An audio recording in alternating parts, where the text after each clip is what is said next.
Hello, we are picking up the next in our series of journeying with Joseph. And I know Steve has done a lot so far. Well, in fact, all of them so far. And I'm just going to pick up these next couple of weeks for us. So we're now into Genesis 40, starting at 4b to the end of the chapter, which is verse 23. And I'm not going to read it all because that's quite a bit of a chunk. So you might want to pause now and have a read, or have a read after you've watched the video. And we're picking up this story where Joseph is still in prison, and he suddenly now gets another two people under his charge, the chief cupbearer and the chief baker of Pharaoh. And these are not just, dare I say, ordinary people or ordinary criminals even. They are two people that would have sat close to Pharaoh. They were part of his official group, and they are put under Joseph's charge as they are entered into custody in the prison.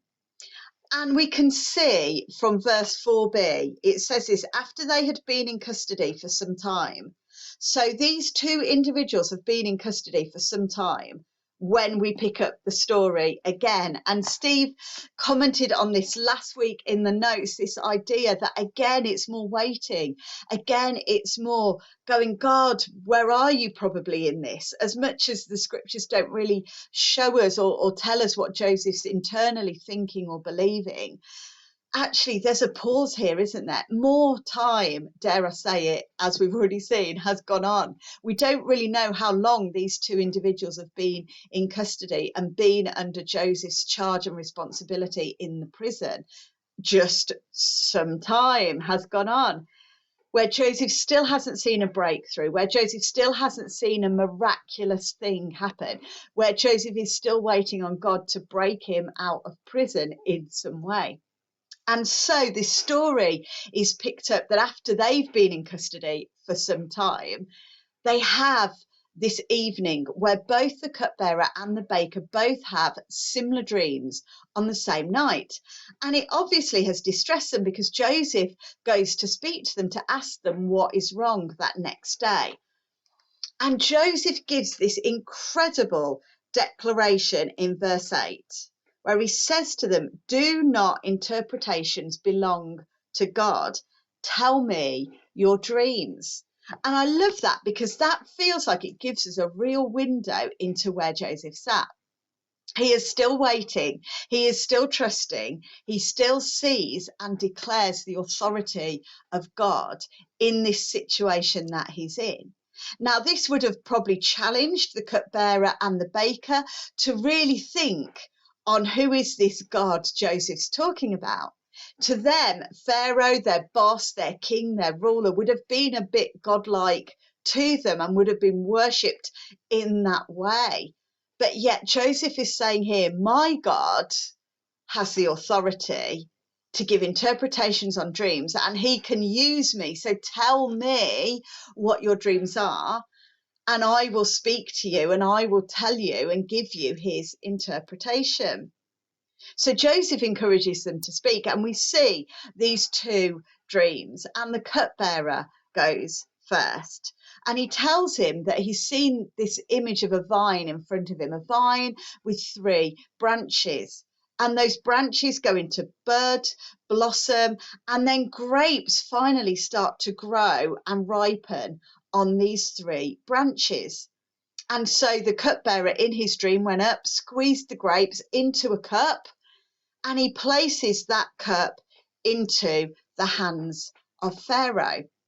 And Joseph gives him a great interpretation. I'm thinking, wow, this is a good interpretation of his dream, really positive, and tells him that the three branches represent 3 days. And so within 3 days, Pharaoh will restore the cupbearer to his old position as one of his officials, as his official chief cupbearer.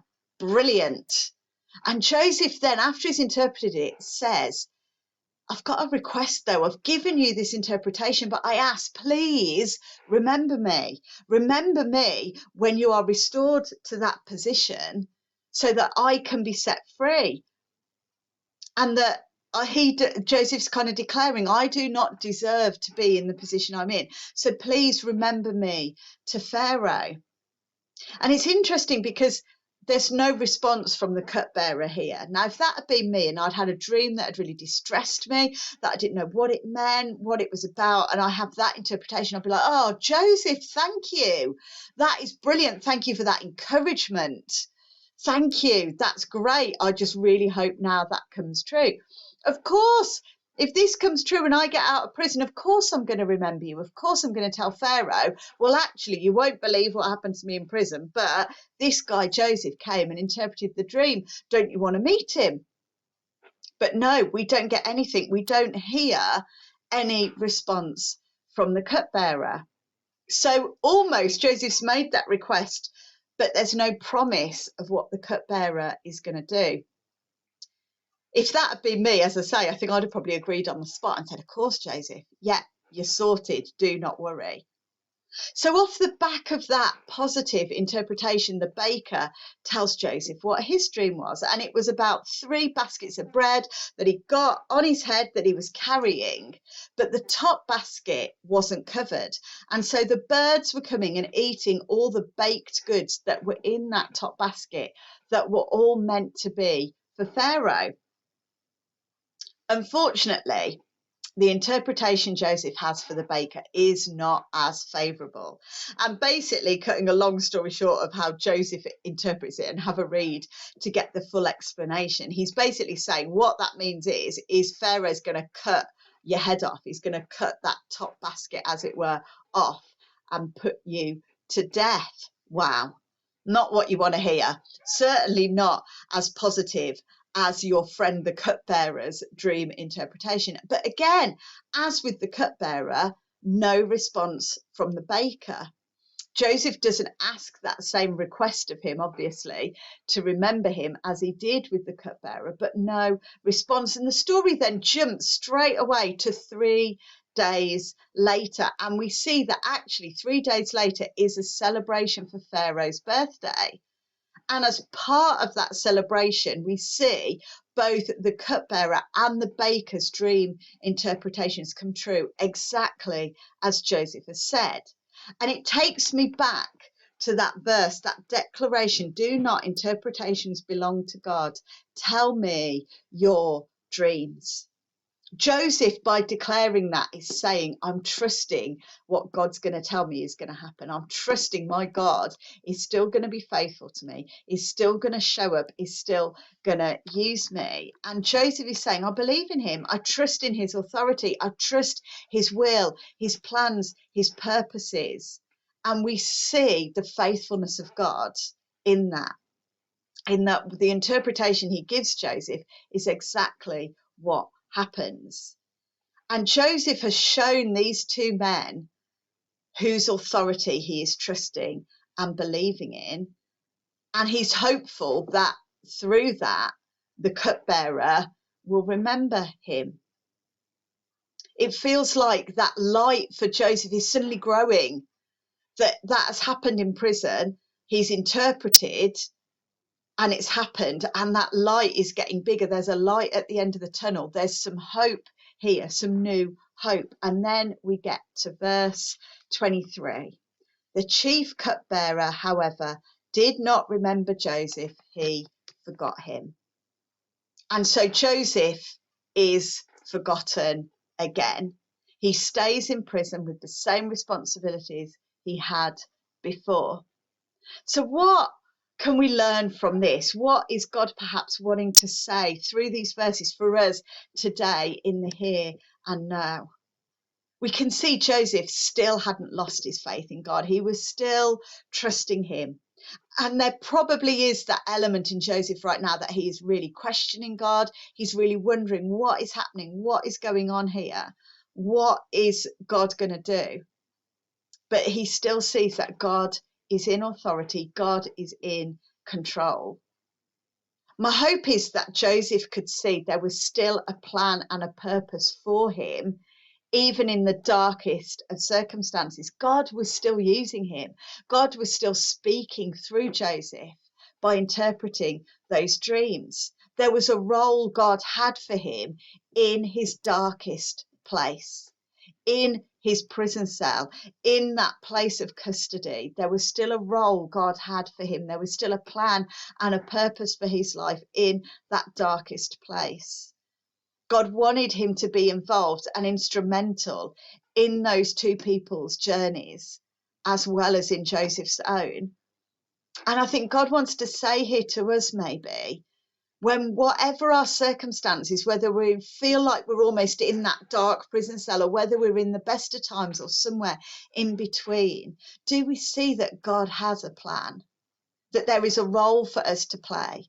Whether we're in an amazing place or whether we're in chaos, confusion, pain, there is still a role for us. There is still a way God can use us. And it may not be just taking all that chaos, confusion, and pain away.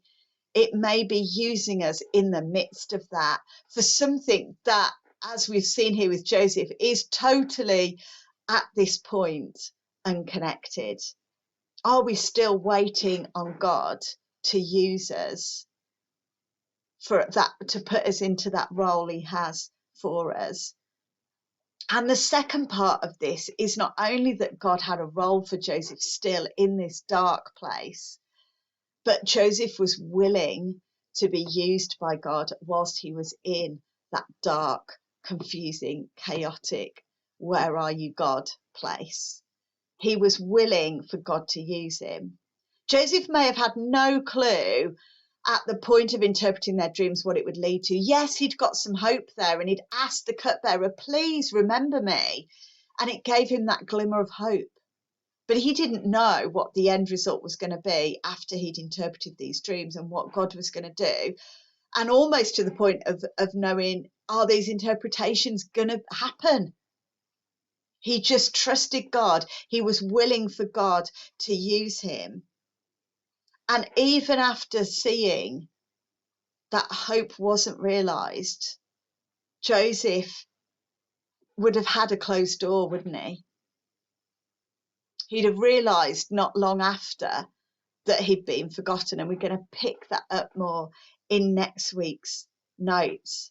But are we willing to see that that door could still be open? Even if it's the thinnest of cracks, even if it's saying, God, use me in the midst of all of this, even if it doesn't help all of this that's going on around me, I'm willing for you to use me. I'm willing to see that there is a door, that there is a role, that there is an opportunity here where you want to use me, not maybe for me, but to bring glory to you, to show someone around me who you are, that you are in control, that you have all authority, that you want to speak into other people's lives through me, no matter what is going on in me and with me.